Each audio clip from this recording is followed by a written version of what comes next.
மீசான் டைம் நேர்களை நிகழ்ச்சிக்குள் அன்போடு வரவேற்றுக் கொள்கிறோம். இன்றைய பதிவுல அமெரிக்காவினுடைய 80 போர் விமானங்களை தாங்கியுள்ள மற்றும் ஒரு யுத்த கப்பல் மத்திய கிழக்கை வந்தடைஞ்சிருக்கு. ஈரான், ரஷ்யா, சீனா ஒன்றிணைந்து மிகப்பெரிய ஒரு பொறிய அமெரிக்காவுக்கு வச்சிருக்காங்க.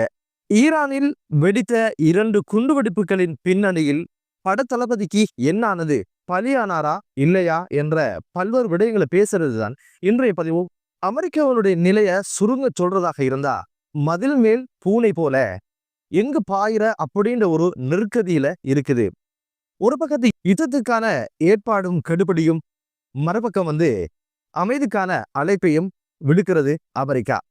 தற்போது மிக பிரமாண்டமான 80 போர் விமானங்களை உள்ளடக்கிய கப்பல் ஜோர்ஜ் புஷ் என்று சொல்லப்படுகின்ற இந்த கப்பலும் இப்போது ஆப்ரஹாம் லிங்கன் என்ற கப்பலோடு இணைந்து ஒரு யுத்த முனைப்புல மிகப்பெரிய ஒரு பாரிய யுத்த பயிற்சியில இராணுவ வீரர்கள் இருப்பதாக சொல்லப்படுது.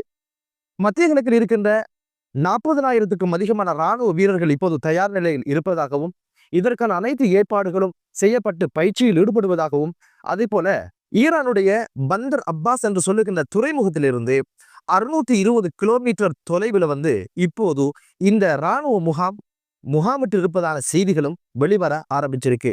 மத்திய கிழக்கு நாடுகள் மிகப்பெரிய ஒரு பதற்றத்திலும் அச்சத்திலும் இருக்கின்ற இந்த சூழல்ல இப்போது அமெரிக்காவினுடைய ஜனாதிபதி டொனால்ட் ட்ரம்ப் எப்போது அடி என்ற ஒத்த வார்த்தையை சொல்றாரோ அந்த வார்த்தைக்காக இப்போது இந்த இராணுவ படைகள் காத்திருப்பதாக சொல்லப்படுது.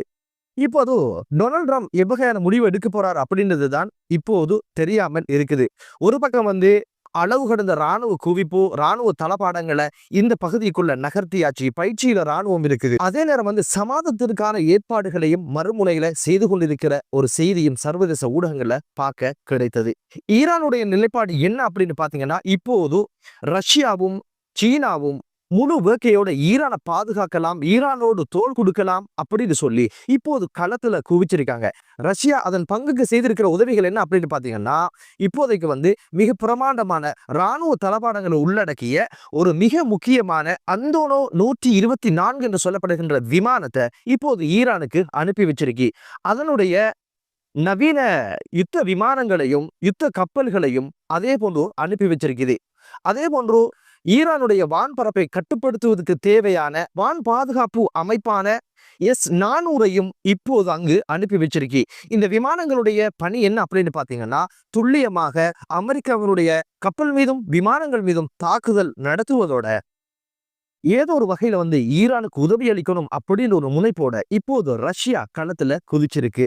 இதே போல சீனாவின் பங்குக்கு என்ன செஞ்சிருக்கு அப்படின்னு கேட்டீங்கன்னா, தனது போர் கப்பல்களை அங்கு அனுப்பியதோட தனது உளவு செயற்கைக்கோள்களை அனுப்பியதோடு இலத்திறனியல் போர் முறைமைக்கு ஏற்ப அமெரிக்காவுடைய கப்பல்களுடைய நடவடிக்கைகள் நகர்வுகளை துல்லியமாக கணித்து ஈரானுக்கு தகவல் சொல்லி அதற்கான தாக்குதலை மேற்கொள்வதற்கான அனைத்து இலத்திறனியல் சார்ந்த அனைத்து கட்டமைப்புகளையும் இப்போது ஈரானுக்கு வழங்கியது மட்டுமல்ல, இப்போது ஹொர்முஸ் ஜலசந்தியில இவர்கள் கூடாரமிட்டு இருக்கின்ற செய்தியும் சர்வதேச ஊடகங்கள் செய்தியாக வெளியிட்டிருக்கு.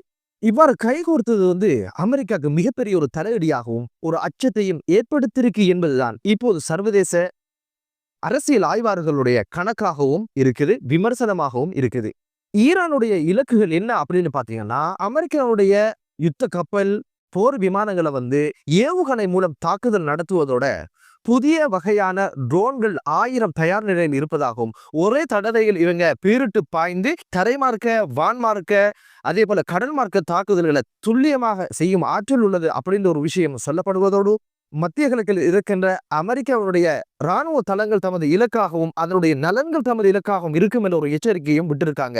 மிக சக்தி வாய்ந்த ஹைபர் சொனிக் என்று சொல்லப்படுகின்ற ஏவுகணை இதற்கு பயன்படுத்தப்படும் என்ற அச்சமும் அமெரிக்காவுக்கு இருக்கு. அதை பயன்படுத்துவதன் எச்சரிக்கையும் இப்போது பாதுகாப்பு தரப்புல ஈரான் சொல்லி இருக்கு. அதே போல கடல் முற்றுகை அப்படின்ற ஒரு விஷயத்த பல தொழில்நுட்ப சாதனங்களை வச்சு கச்சிதமாக அந்த ஹொர்முஸ் ஜலசந்திய ஒரு நவீன சிறைக்கூடமாக மாற்றுகின்ற ஒரு பணியையும் ஈரான் செய்திருப்பதான செய்தியும் பார்க்க கிடைத்தது.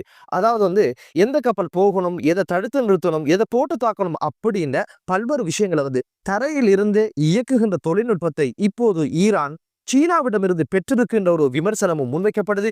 இவை அனைத்தும் தயார் நிலையில் இருப்பதனால இப்போது ஈரானுக்கு அமெரிக்கா அடிச்சுட்டா பார்க்கட்டுமே அப்படின்ற ஒரு தெம்பும் ஒரு தைரியமும் வந்திருப்பதாக சொல்லப்படுது.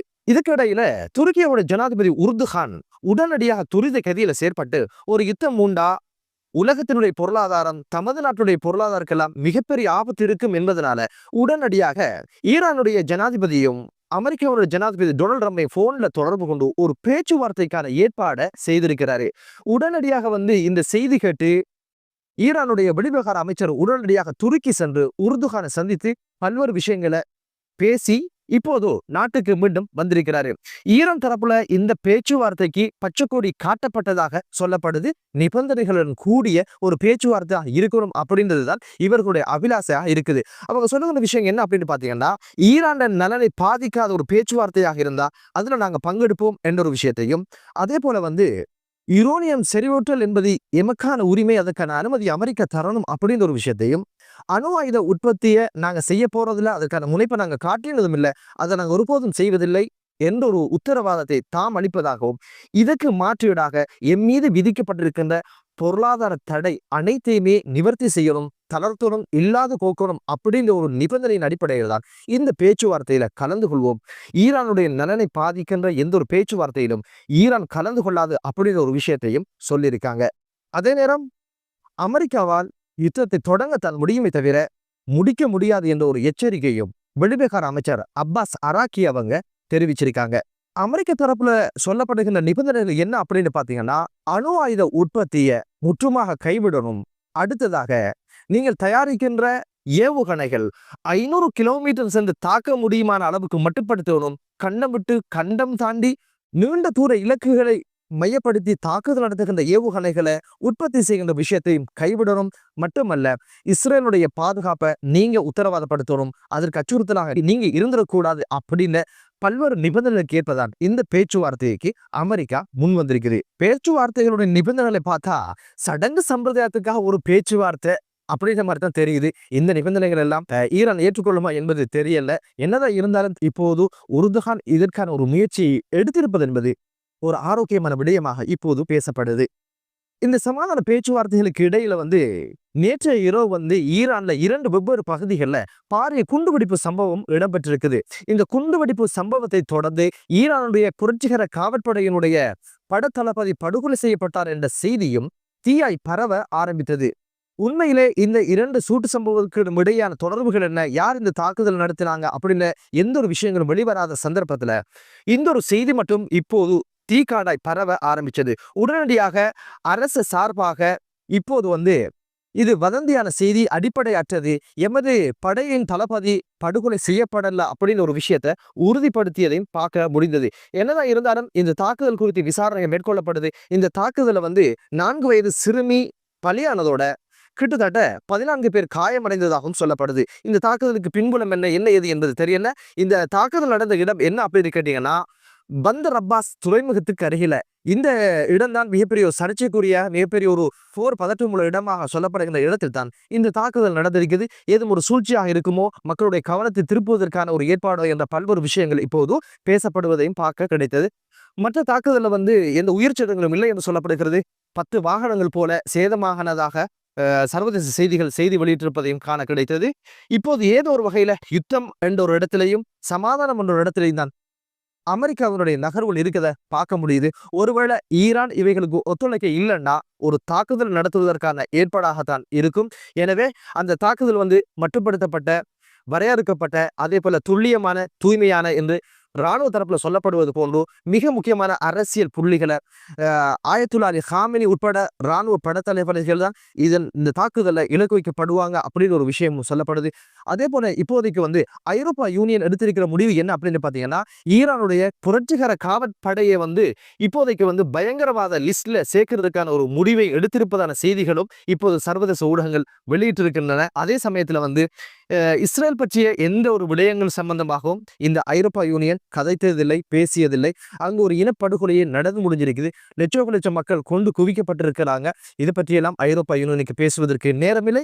அங்கெல்லாம் மனித உரிமை சரியாகத்தான் இருக்கிறதா என்ற கேள்வியும் விட ஆரம்பிச்சிருக்குது. பொறுத்திருந்து பார்க்கலாம் இதற்கு பின்னால் என்னென்ன விடயங்கள் இந்த ஈரான் அமெரிக்கா யுத்த கெடுபிடிக்குள் நடந்து முடிய போகுது அப்படின்னு சொல்லி எமது பிரார்த்தனை. இந்த மண்ணிலே அமைதி நிலவட்டம், மத்திய கிழக்கு நாடுகளிலே அமைதி நிலவட்டம். இது 3ஆம் உலக மகா யுத்தமாக மாறாமல் இருப்பதற்கான வழிவகைகளை உலக நாடுகள் முன்னின்று செய்து முடிக்கட்டும் என்று கூறி மற்றொரு காணொளியை உங்கள் அனைவரையும் சந்திக்கும் வரை விடைபெறுகிறேன். நன்றி.